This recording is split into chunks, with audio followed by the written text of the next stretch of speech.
easiest method of self-muscle testing to learn is called the sway test. This is the first method that we teach in the Emotion Code because most people are able to make it work for them with very little practice. So it's always a good backup method to know, even if it does take a little longer to get your answers. The sway test is where the body will respond by swaying forward if you're holding thoughts of truth or positivity or congruency, or the body will sway backward away from thoughts of negativity, falsehood, or incongruency. This works because the human body is an organism like any other. For example, plants have been shown to automatically grow towards light, soothing music, or positive energy. They will also grow away from negative inputs, such as harsh, grating sounds and certain kinds of music. Our bodies have a similar mechanism built in. Let's do this together, and you'll see what I mean.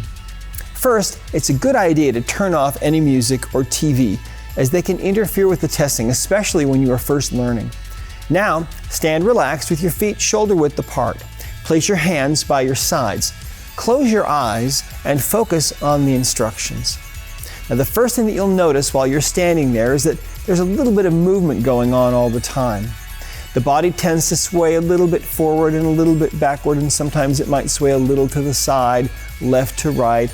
And this is simply the oscillation that takes place when the body is trying to maintain a perfect upright posture. It's not possible to stand perfectly still.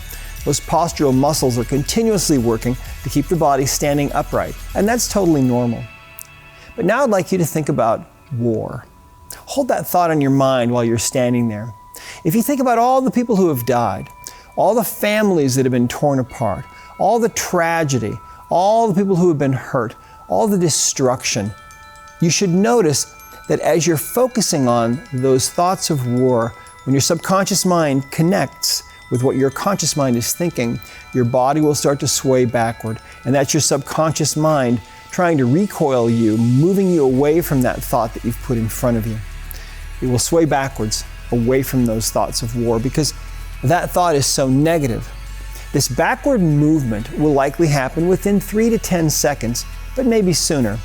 The more you do this, the faster the responses are.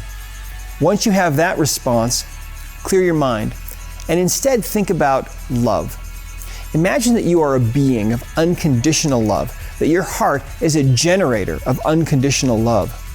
Imagine that beautiful love energy that fills your heart can't even be contained by your heart and goes out from your heart and fills the immensity of space. Imagine that you love everyone unconditionally, no matter who they are. Imagine what it would be like to be loved and accepted unconditionally by everyone in return. As you hold the thought of unconditional love in your mind, what you'll find is that your body will want to sway forward towards the positivity, the congruency, and the beauty of that thought of unconditional love. This forward movement will also likely happen within 3 to 10 seconds, but maybe sooner.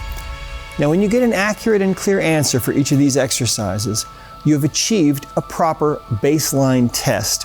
This means that you're testable, and you can go forward to use the sway test for other questions or statements. For example, if you are using the emotion code, you might ask, do I have a trapped emotion? Hold that thought in your mind, and the sway test can give you an answer. The sway test can be used for any of the questions that you want to ask the subconscious.